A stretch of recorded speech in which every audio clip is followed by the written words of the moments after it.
Guys, जय श्री कृष्णा। मैं ज्योति आपका अपने यूट्यूब चैनल पे स्वागत करती हूँ। तो आज हम जा रहे हैं दिल्ली मायापुरी कुछ सामान देखने गाड़ियों के लिए। तो वहाँ पे बहुत सारे हमें पुराने सामान भी मिल जाते हैं और नए सामान भी मिल जाते हैं। तो हम दोनों ऑप्शन ढूंढने जा रहे हैं। तो गाड़ी योगेश चला रहे हैं। तो चलिए चलते हैं दिल्ली मायापुरी। Let's go.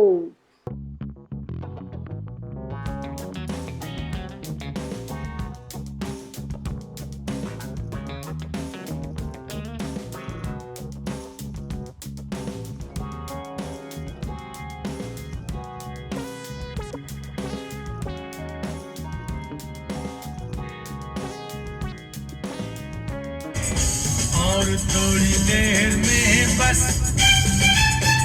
हम जुदा हो। तो हम पहुंच चुके हैं नोएडा में और आपको बड़ी बड़ी बिल्डिंगें दिखाई दे रही होंगी, लेकिन रास्ते में बारिश भी बहुत ज़्यादा शुरू हो गई है।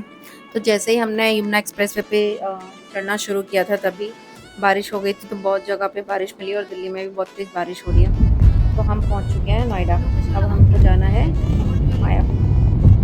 शॉर्ट वाली क्या सब शॉर्ट ही है। दूसरी ले लियो, बंद कर, इसको पॉज कर देना।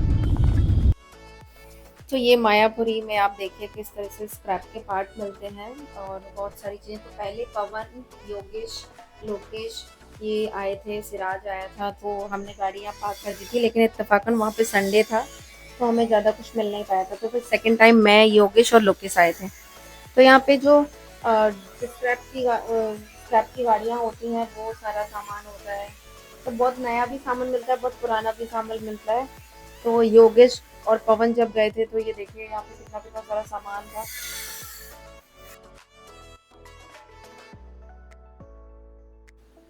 तो ये कुछ पुराने केबिन्स हैं, हम वहाँ यहाँ पे आ चुके हैं। तो ये जो गाड़ी फाइनेंस से खिंची हुई होती हैं या जो लोग नहीं पेमेंट कर पाते तो गाड़ियाँ कट के जो सामान होता है वो ये मार्केट है तो वहाँ पे ये मिलता है। तो थोड़ा सस्ता ही मिल जाता है। तो हम लोग यहाँ पे केबिन देखने के लिए आए थे। एज पर कस्टमर डिमांड थी ये सब चीज़ें हम देखने जो आए थे। कस्टमर की डिमांड थी कि पुराना कोई केबिन मिल जाता है तो वो देखें। तो हमें 11-10 का एक केबिन चाहिए था। तो वो हमें नहीं मिला और एक जो मिला है वो बहुत बेकार कंडीशन थी।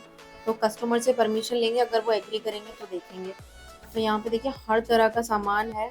और ये जो सामान देखने का कारण है ये मैं आपको लास्ट में बताऊंगी कि हमने ये सामान क्यों देखा, इसमें कस्टमर की मर्जी क्यों शामिल थी। वो सारी चीज़ें हम वीडियो के लास्ट में बताएंगे।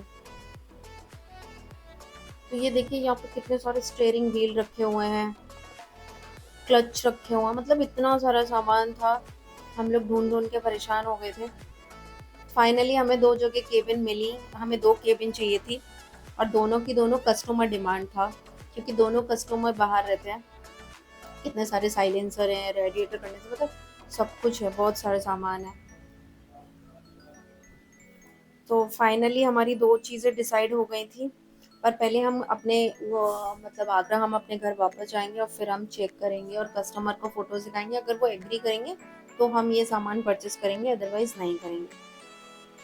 तो हमारा यहाँ से फाइनल होता है। तो आज नवरात्रि का 9वां दिन था तो मेरा फास्ट था, लेकिन मेरे साथ साथ इन दोनों ने भी फास्ट रख लिया कि पहले हम चीज़ें डिसाइड कर लें, क्योंकि ये हमारा दूसरा राउंड था। पहले राउंड में पवन, लोकेश और योगेश आए थे तो नहीं मिल पाई थी क्योंकि उस दिन संडे था। और ये कोई हम मतलब वैसा काम नहीं कर रहे हैं कि कोई डाउटफुल हो। ये सब चीज़ें होती हैं और इंश्योरेंस कंपनी के भी नॉलेज में होती हैं। तो अभी हम जा रहे हैं वापस अपने घर। तो अभी बज चुके हैं करीब 6:30। फिर देखते हैं कितना टाइम लगने वाला है, क्योंकि दिल्ली में ट्रैफिक हो जाता है 6:30 बजे से। मार्केट सबका ऑफिस डाउन होना शुरू हो जाता है तो बहुत सारा ट्रैफिक है। तो ये देखिए कितना सारा ट्रैफिक अब हमें मिलने वाला है। और फास्ट मेरा पता नहीं कैसे खुलेगा, तो मम्मी से मैंने पूछ के फास्ट भी रास्ते में ही खोलने का डिसाइड किया, क्योंकि 10:30 बज जाएंगे, 11-12 बजेगा घर पहुंचते हुए। तो फिर रास्ते में ही व्रत खोलना पड़ेगा और फिर ये दोनों भी भूखे हैं। तो नोएडा में आके वाव वाली फीलिंग तो आ जाती है, क्योंकि यहाँ पे इतनी सारी लाइटिंग और इतनी अच्छी अच्छी पेंटिंग्स बना रखी हैं। चारों तरफ पेड़ हैं, अच्छा है। लेकिन पॉल्यूशन भी सबसे ज़्यादा नोएडा और दिल्ली में ही पाया जाता है। तो मुझे ये चीज़ें समझ में नहीं आती। सबसे ज़्यादा आप देखेंगे कि दूसरी साइड में ट्रैफिक कितना है। भाई ट्रैफिक इतना भयंकर हो जाता है, क्योंकि मैं जब जॉब करती थी गाजियाबाद में तो जब मैं घर आती थी तो ऐसे ही मुझे 5-5 6-6 घंटे हो जाते थे गाजियाबाद से नोएडा आने में, इतना ट्रैफिक होता था। तो अभी ऑलमोस्ट अंधेरा होना शुरू हो गया है और अभी हम नोएडा भी नहीं पहुंचे हैं। अब धीरे धीरे ट्रैफिक मिलता जाएगा और पहुंचते जाएंगे। हालत इतनी पस्त हो चुकी है क्योंकि दिन भर बारिश हो रही थी। अब बारिश में ही हम लोगों ने सामान ढूंढा है और आज दिमाग में टेंशन भी बहुत चल रही है क्योंकि मुझे बहुत बेकार वाली न्यूज़ मिल चुकी है। तो मेरा दिमाग भी काम नहीं कर रहा है। ये देखेंगे आपकी कितनी सारी ट्रैफिक लगी हुई है रास्ते में। तो गॉड नोज़ कि हम कितने बजे घर पहुंचने वाले हैं। पर ये है कि आना हमारा मतलब सही हो गया, हमें चीज़ें मिल गई। अब डिसाइड करेंगे, इंश्योरेंस कंपनी को भी बताएँगे। वो लोग जब हमें अप्रूवल दे देंगे, ये स्क्रैप का है क्योंकि कस्टमर की पॉलिसी ना नॉर्मल है, तो वहाँ पे कस्टमर पे जो लायबिलिटी आएगी उसके अकॉर्डिंग हम ये सामान ढूँढ रहे हैं, कस्टमर की डिमांड पे। साइड में देखिए लाइटिंग चलना शुरू हो गई है, सारी तरफ लाइटिंग जल रही है और अच्छा लग रहा है वातावरण। मैं करीब 2 साल यहाँ पे रही हूँ, जब मैं नौकरी करती थी रेनॉल्ट में। तो मुझे बहुत पेनफुल होता है जब भी मैं दिल्ली आती हूँ क्योंकि घर से दूर रहना बहुत डिफ़िकल्ट था मेरे लिए, पर मैं रही अकेले यहाँ पे। तो आज मुझे वो सारी चीज़ें याद आ गई क्योंकि ये मेरा अपना खुद का काम है। तो पहले पवन आया, फिर वो जब उस दिन चीज़ें नहीं मिल पाई तो फिर मैंने डिसाइड किया कि अभी मैं जाती हूँ, तो फिर मैं दोबारा से आई। और इस टाइम पे ये चीज़ अच्छी थी कि पहले हम जब भी आते थे तो हमारे पास खुद का गाड़ी नहीं हुआ करता था। अभी हमारे पास खुद का गाड़ी है, मैंने अपना नया कैरेंस गाड़ी लिया है। तो ईज़ी था, अब हम रात को 11 बजे 12 बजे आराम से घर पहुँच सकते हैं। मेरे दोनों भाई मेरे साथ हैं, तो कोई डरने वाली भी चीज़ नहीं है और काम करने में भी मज़ा आ रहा है, अच्छा लग रहा है। तो सब चीज़ बढ़िया चल रही है। तो चलिए चलते हैं, मैं पूरा सफ़र दिखाती हूँ और आपको वीडियो में बहुत सारी चीज़ें भी बताती रहूँगी।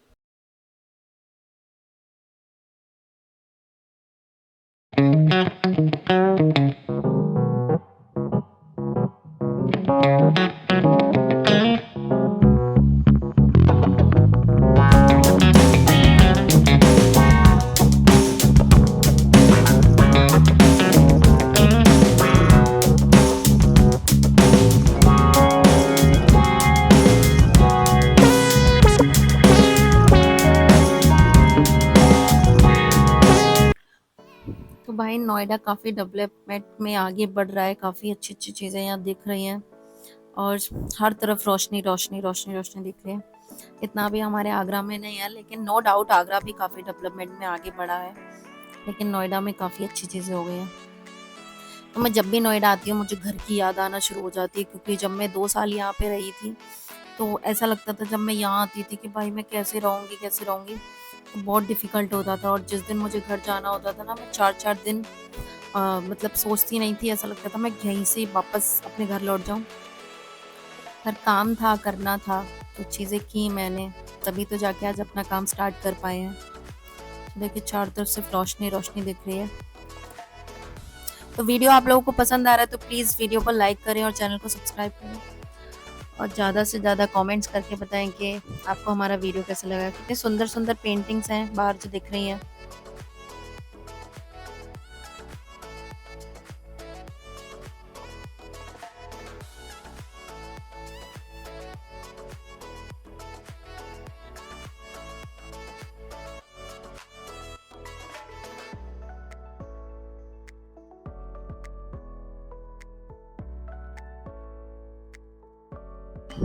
तो मैं आपको कुछ चीज़ें ना क्लियरली बताती हूँ। होता क्या है कि हम सामान लेने क्यों गए थे? हम सामान लेने जो सेकंड हैंड सामान था जिसको इंश्योरेंस कंपनी की नज़रों में स्क्रैप बोलते हैं। स्क्रैपिंग में ना बहुत सारी केबिन पुरानी भरी हुई केबिन मिल जाती हैं। तो जो गाड़ियों की पॉलिसी नॉर्मल होती है 4 साल पुरानी या 5 साल पुरानी, ऑलमोस्ट तो 5 साल के बाद नॉर्मल पॉलिसी होना शुरू हो जाता है। तो वहाँ पे क्या होता है कि कस्टमर को भी आधा पे करना होता है। अगर हम किसी गाड़ी का नया केबिन डलवाते हैं जो कि आइसर का 7.5 लाख रुपए का है, तो वहाँ पे हमें 2-2.5 लाख रुपए में मिल जाएगा दिल्ली के अंदर। तो वहाँ पे क्या होगा कि 75 कस्टमर के पास आएगा और 75 बीमा कंपनी के पास आएगा। अगर वही 7.5 का तो 3.5 लाख के समथिंग उनके 3-3 लाख रुपए के समथिंग उनके पास आएगा। तो इसमें क्या होता है कि दोनों की क्रॉस कटिंग करी जाती है कि कस्टमर पे भी ज़्यादा प्रेशर ना आए और बीमा कंपनी पे भी ना आए। गाड़ी अगर नई है, ब्रांड न्यू है, तो वहाँ पे सब सामान नया डाला जाता है। पर यहाँ पे होता क्या है कि कस्टमर खुद डिसाइड करता है कि मैं इतने पैसे अफोर्ड नहीं कर सकता, क्योंकि गाड़ी का उनको किस्त भी भरना होता है, फाइनेंस पे गाड़ी होती है। तो वहाँ पे वो लोग खुद डिसाइड करते हैं कि मैडम आप देख लीजिए, अगर हमें कोई पुराना केबिन मिल जाए तो हम ओके हैं, हमें कोई प्रॉब्लम नहीं है। वहीं पे दूसरी तरफ हम लोग इंश्योरेंस कंपनी को भी मैसेज कर देते हैं कि ये केबिन मिल रहा है, ये कंडीशन है, अब आप बताइए। तो वहाँ पे क्या होता है, जो हमें 2.5 लाख में मिला है, वहाँ पे आधा पेमेंट बीमा कंपनी दे देगी, आधा कस्टमर दे देगा। तो दोनों चीज़ों में बैलेंस बन जाता है और दोनों की क्रॉस कटिंग हो जाती है, दोनों का ही पैसा बचता है वहाँ पे। तो हम काले खां पहुँच चुके हैं। अभी हम यमुना एक्सप्रेस वे पे भी नहीं चढ़े हैं। तो अभी हम यमुना एक्सप्रेस पे चढ़ेंगे, क्योंकि करीब 8:30 बज चुके हैं। अब वहाँ चढ़ के फिर देखते हैं कि कुछ खाने पीने की व्यवस्था होगी कि नहीं होगी, क्योंकि बहुत ज़्यादा हम लोग टायर्ड हो चुके हैं और लोग किसकी अलग स्टोरियाँ चल रही हैं। तो चारों तरफ यहाँ पे सिर्फ लाइटिंग ही लाइटिंग दिख रही है। तो आप लोग भी प्लीज़ कमेंट्स करके बताइए कि आप लोगों को कुछ और जानना है, तो वो भी हम आप लोगों को बताएंगे। होता यही है कि दोनों की मर्जी से ही ये काम किया जाता है और दोनों का ही अपना अपने तरीके से पैसा बचाया जा सकता है। और यहाँ पे भी ये नहीं है कि बहुत बुरी कंडीशन में केबिन है, आपको पसंद है अच्छी कंडीशन में केबिन है तो आप लीजिए, अगर आपको नहीं है तो आप दूसरा ऑप्शन ढूंढिए। तो यहाँ पे हमने कस्टमर से परमिशन लिया था, कस्टमर एग्री हुए तब हम आए। लेकिन इसमें सब में क्या हुआ कि हम 2 बार आए, यहाँ पे मेरी लाइबिलिटी बढ़ गई। तो ये मेरा एक कस्टमर के लिए फेवर था जो मैंने अपनी तरफ से किया, क्योंकि जो मेरा आने जाने में खर्चा हुआ है ये ना मुझे इंश्योरेंस कंपनी देने वाली है, ना ही कस्टमर देने वाले।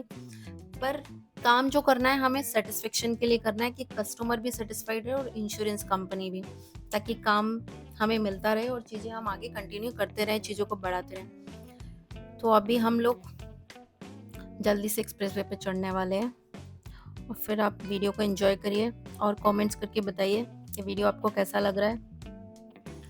और मैं वीडियो को अब यहीं पे एंड करती हूँ, मिलते हैं अगले ब्लॉग में। थैंक यू, जय श्री कृष्णा।